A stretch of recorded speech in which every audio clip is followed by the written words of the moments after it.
इधर। अच्छा, गली नंबर 14 जा रहे हैं क्या राय साहब? मनोहर ने पूछा। हाँ, वहीं जा रहे हैं, राय साहब ने कहा। गली नंबर 14 का मकान नंबर 72/90, ग्राउंड फ्लोर। अचानक कमरे के दरवाजे पर दस्तक हुई। अरे आइए राय साहब, आप हैं? आओ भाई मनोहर, कैसे हो भाई? दरवाजा खोलते ही गुरुराज सिंह ने कहा। सब दुआ है गुरु भाई, आप कहिए क्या चल रहा है? मनोहर ने आगे बढ़ते हुए कहा। बस घड़ी और सांस, फिलहाल यही दोनों लगातार चली रही है, हंसते हुए गुरुराज सिंह ने कहा। और हो रहा है साहब, आप सुनाइए, कहाँ के दौरे पर निकले हैं? गुरु राज ने पूछा। बस गुरु भाई, आप ही के पास आए थे। ये अपने मित्र हैं संतोष जी, इनके लिए एक कमरा ढूंढ रहे थे, राय साहब ने कहा। अच्छा अच्छा, मिल जाएगा कमरा, रुकिए पहले आप सब बैठिए। तो गुरुराज ने बेड पर से कंबल समेटते हुए कहा। संतोष के लिए गुरुराज का कमरा भी एक नया अनुभव था।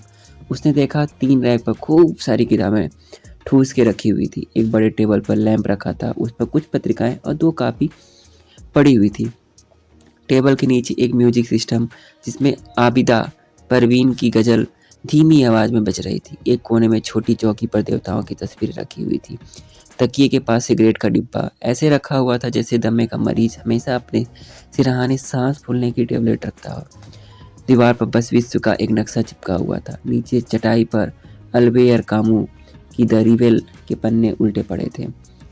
तब हो रहा है साहब, कहिएगा क्या खाइएगा, फिर पीने का व्यवस्था करते हैं, गुरु ने किचन की तरफ जाते हुए कहा। अरे नहीं, कुछ नहीं गुरु भाई, पीने वीने का प्लीज ये सब छोड़िए, राय साहब ने थोड़ा लजाए अंदाज में कहा। काहे छोड़िए महाराज, काहे आप पीते नहीं है क्या? याद है ना जब अनामिका पटेल को देख लिए थे, आप सिनेमा हॉल में एक लौंडे का बांह धर के बैठे थे, तब कैसे आके हमारे कमरे पर पैंट खोल कर घोलट घोलट के पिए थे, भूल गए का? गुरुराज ने प्लेट में नमकीन निकालते हुए कहा। अचानक गुरुराज की संतोष पर नजर पड़ी, फिर तुरंत बोला। ओ अच्छा, जूनियर के सामने संकोच कर रहे हैं। हाँ हाँ हाँ, अरे भाई एडजस्ट हो जाएगा, जैसे मनोहर हो गया है कि नहीं मनोहर? कहते हुए गुरु और मनोहर ने ठहाका लगाया। राय साहब ने लजाते हुए ही बात का रुख मोड़ते हुए कहा। राय साहब ने लजाते हुए बात का रुख मोड़ते हुए कहा, ये किताब किसकी है गुरु भाई? क्या है इसमें? ये अल्बेयर कामू की है, द रिबेल। ये मार्क्सवादी की छाती पर बैठ के लिखा गया है, उसकी कायदे से ली गई है। आप रख लीजिए और नमकीन खाइए, आपके सिलेबस से बाहर है और अभी तो एकदम मत छुइए, नहीं तो लोअर वो भी सरक जाएगा कमरा से। कब है लोअर का मेंस आपका? गुरु ने बिस्किट का पैकेट राय साहब की तरफ बढ़ाते हुए कहा। गुरुराज सिंह झारखंड के संत कोलंबस कॉलेज का छात्र रहा था। कुछ समय रांची में भी सिविल की तैयारी के लिए रहा। अपनी पहली मुख्य परीक्षा उसने वहीं रहते दी थी। 5 साल से दिल्ली में था। पिता सरकारी नौकरी में थे। गुरुराज अपने आप में कई विरोधाभासों का मिश्रण था।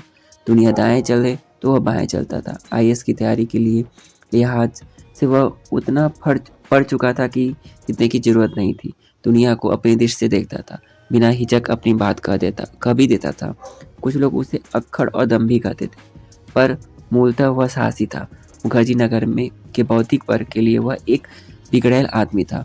बौद्धिकता की गंभीरता और तार्किकता पर बड़ी निर्ममता से व्यंग करता था।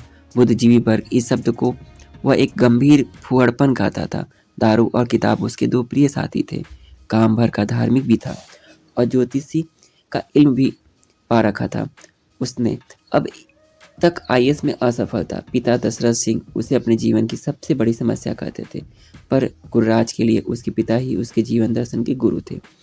गुरुराज ने अपने जीवन के कई साल झारखंड के आदिवासियों के बीच गुजारे थे और उनके प्रति उसकी संवेदना कभी कभार उसके विचारों में झलक कर दिखी जाती थी। कुछ लोगों का कहना था कि वह कभी नक्सली संपर्क में भी रहा था। यद्यपि उसके सब पर कुछ पुलिस केस भी थे, जिसे वह अपने छात्र जीवन के दौरान कई सामाजिक संगठनों से जुड़े होने के कारण राजनैतिक षड्यंत्र का नतीजा बताया था। कुल मिलाकर उसे देखकर कहा जा सकता था कि वह संभावनाएं से भरा एक निराश और बेचैन आदमी था। राय साहब गुरु के सामने हमेशा बचाव की मुद्रा में रहते थे। वे गुरु को रग रग से जानते थे। राय साहब की विद्वता और उनका आदर्श गुरु के सामने उस ढीले जांघिए की तरह था जो कभी भी गुरु के एक झटके से सरक सकता था। संतोष गुरु के सामने अपने पहले गुरु राय साहब की दशा देखकर हैरान था। उसे अब गुरु के महागुरु नजर आने लगा था। गुरु भैया जरा रुमुआ देखिए ना संतोष भाई के लिए। मनोहर ने पानी की बोतल खोलते हुए कहा। हाँ गुरु भाई, ये संतोष बिहार से हैं, भागलपुर से तैयारी के लिए आए हैं। राय साहब ने संतोष पर प्रकाश डालते हुए कहा। यह कमरा कल ही मेरे ऊपर तल्ले पर खाली हुआ है, देख लीजिए, ठीक लगे तो ले लीजिए। 5500 रुपये का होगा, गुरुराज ने कहा। हाँ क्यों नहीं, चलिए देखते हैं, राय साहब कहते हुए कमरा देखने उठे। सब ऊपरी तल्ले पर पहुंच गए। कमरा खुला था, साफ सुथरा था। संतोष को कमरा, शांत वातावरण और नीचे रह रहा गुरु सब ठीक लगा। उसने हाँ कर दी। राय साहब को तो मानो अब जाकर चैन मिला। लैपटॉप और सीढ़ी की गुदगुदी से भर उठे साहब। आज ही शिफ्ट हो लीजिए, चलिए आपका बैग ले आते हैं, राय साहब ने झट से कहा। गुरु ने मकान मालिक को फ़ोन लगाया और शाम तक शिफ्ट हो जाने की बात फाइनल कर ली। चलिए, रूम मिल गया, इसी बात पर एक शानदार पार्टी होनी चाहिए। संतोष भाई, आपके कमरे पर, मनोहर ने चहकते हुए कहा। हाँ हाँ क्यों नहीं, संतोष ने कहा। अब संतोष वजीराबाद में स्थापित होने जा रहा था। अब उसे अपने सपनों को पूरा करना था। उसे सोच लिया था, खूब पढ़ेगा, खूब मेहनत करेगा, अकेला कमरे पर रहना है, सो कोई बाधा भी नहीं होगी। रूम पर शिफ्ट होने के बाद राय साहब ने उसे सुझाव देते हुए कहा था कि अभी पहले 6 महीने खुद से कमरे पर एनसीईआरटी की किताबें पढ़ लें, फिर कोई कोचिंग ज्वाइन करें। चलिए, आपको कुछ सामान भी तो लेना होगा, गुरुराज ने संतोष को कहा। हाँ, किचन का सामान, एक मेज, एक कुर्सी और बेड तो आज ही ले लीजिए।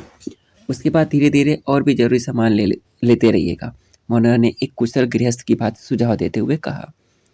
हाँ, उधर से ही इनका बैग भी उठा लेंगे। ओके, बहुत बहुत धन्यवाद गुरु भाई, कमरा दिलवा दिए आप, ऊपर से आपका सानिध्य मिलेगा संतोष जी को एकदम ठीक रहा है, राय साहब बोले।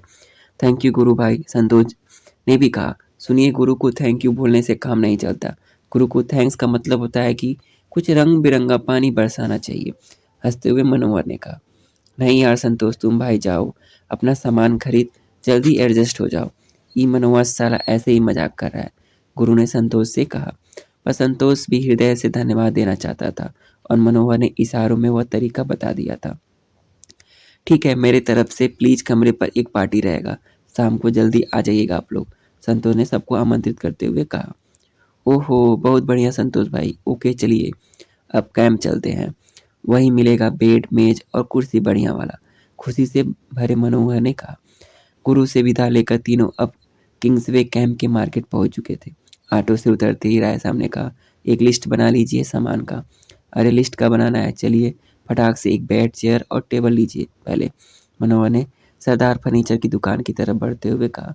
सरदार जी ने झट से बाहर पड़ी हुई बेड की धूल झड़वाई और स्टाफ से उसे बिछाकर दिखाने को कहा। बेड के बिछते ही राय साहब उस पर चढ़कर हुमस 2-3 बार उछले, उतरकर बेड की चारों टांगें हिलाकर देखी। ठीक है, मजबूत है, इसे दे दीजिए, दाम ठीक ठाक लगा दीजिएगा सरदार जी, राय साहब ने सरदार जी से कहा। दाम की चिंता ना करो, मार्केट से 1 रुपया कम ही लगाऊंगा जी, हमारा फिक्स रेट है। चीज़ देखो, कोई भी सामान लो, चलता रहेगा, सरदार जी ने कैलकुलेटर का बटन दबाते हुए कहा। ओके, एक कुर्सी और टेबल भी दिखा दीजिए, मनोहर ने आगे आकर कहा। निकाल ओए बढ़िया गद्दी वाला कुर्सी और बड़ी वाली टेबल दिखा बच्चों को, सरदार जी ने आवाज़ लगाई। कुर्सी टेबल की मजबूती भी जांच कर राय साहब ने ओके कर दिया। सामान पैक कराकर रिक्शा पर लाद दिया। रिक्शा वहीं खड़ी कर तीनों और भी सामान लेने आगे भी दुकान पर गए। बेड का गद्दा और तकिया खरीद उसे भी बंधवा लिया। किचन का सामान खरीदते वक्त भी राय साहब ने तवे को 3 बार पटक कर देखा। राय साहब हर सामान की मजबूती देख लेना चाहते थे। उनका अनुभव जानता था कि विद्यार्थी को यहाँ तैयारी में 5-8 साल लगना आम बात है, सो हर साल नया सामान खरीदने का झंझट न रहे। जो भी लेना हो टिकाऊ ही ले। और आईएएस के 4 प्रयास और पीसीएस के अनेक प्रयास में भी साथ निभाता रहे। जरूरत के और भी सामान लेकर तीनों ने एक और रिक्शा लिया। दोनों रिक्शों पर सामान लादे वहां से निकल पड़े। संतोष ने बिना कटौती किए जरूरत का हर सामान खरीद लिया था और उसने किसी सामान की मजबूती या गारंटी नहीं देखी थी। वह तो बस 1 साल में ही अपने सपनों को साकार करने की ठान कर आया था। वह रिक्शा पर लदे सामान को युद्ध सामग्री के तौर पर देख रहा था। उसे अब यूपीएससी से लड़ाई जीतनी थी। वह बस जल्द कमरे पर पहुंचकर सारा सामान एडजस्ट कर पढ़ाई में जुट जाना चाहता था। लीजिए, एक एक कर के अंदर करिए सब सामान और चलिए अंदर लगाते हैं सामान को। मनोहर ने कुर्सी को दरवाजे तक पहुंचाकर कहा। 5 मिनट में सारा सामान कमरे के अंदर था। आप लोग का बहुत रेडी हूँ मनोहर जी और राय साहब, संतोष ने कृतज्ञ भाव से कहा। अरे इसमें ऐसी कोई बात नहीं है, बस अब आप अपने हिसाब से ये सब सामान सेट कर लीजिएगा, फिर पढ़ाई में जुट जाइए। और अब एक नीब वाला पेन और स्याही ले लीजिएगा। नीब वाले पेन से लिखने का अभ्यास डालिए। राय साहब नल खोलकर हाथ धोते हुए कहा। ठीक है राय साहब, कल सुबह किताब लेने जाऊंगा, आ जाऊंगा बत्रा पर। मनोहर जी भी आ जाएंगे। सुबह फिर हम तीनों और रात की पार्टी वाला भी सामान सब खरीद लेंगे। गुरु भाई को भी मैं अभी बोल आऊँगा कल के लिए। संतोष ने रैक को दीवार के साथ लगाते हुए कहा। ठीक है, हम लोग चलते हैं अब, राय साहब ने कहा। जी ठीक है, कल मिलते हैं। संतोष उन्हें दरवाजे तक छोड़ने निकल गया। चलिए मनोहर जी, गुरु भाई से भी कल ही मिलेंगे, राय साहब ने धड़ाधड़ सीढ़ी उतरते हुए मनोहर से कहा।